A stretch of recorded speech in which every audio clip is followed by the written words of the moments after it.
When I was a kid, we used to go to Chinese restaurants, and the big Chinese restaurants would have a dragon holding a pearl and a phoenix, a Chinese phoenix. And I used to ask my mum what it's about and what's this pearl, and she would tell me these stories about how the pearl had the dragon's soul in it.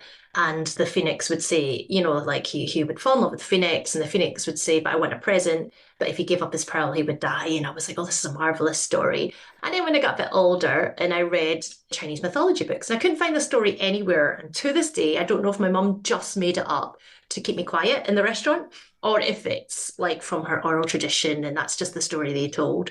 But dragon pearls, there's actually a lot of debate about what they represent. So you will nearly always see an Asian dragon holding a pearl, but there's various stories where it represents a wish, it represents abundance. So there are stories where someone's given the pearl and they put it in a pot of rice, and the next day they have tons of rice. They put it in a pot of gold, they have tons of gold. There's other ones where it's literally a wish, almost like a genie in the lamp style wish that you can make with the pearl.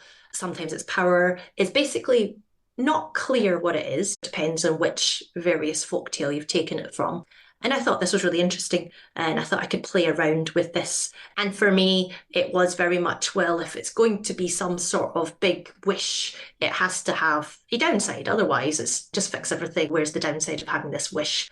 So that's why I've built into the world that basically the pearls, they are wishes, but to use them, you basically have to sacrifice the dragon's life. So taking back to my mum's story, whether or not she made it up, there we go, mum, she's part of the book.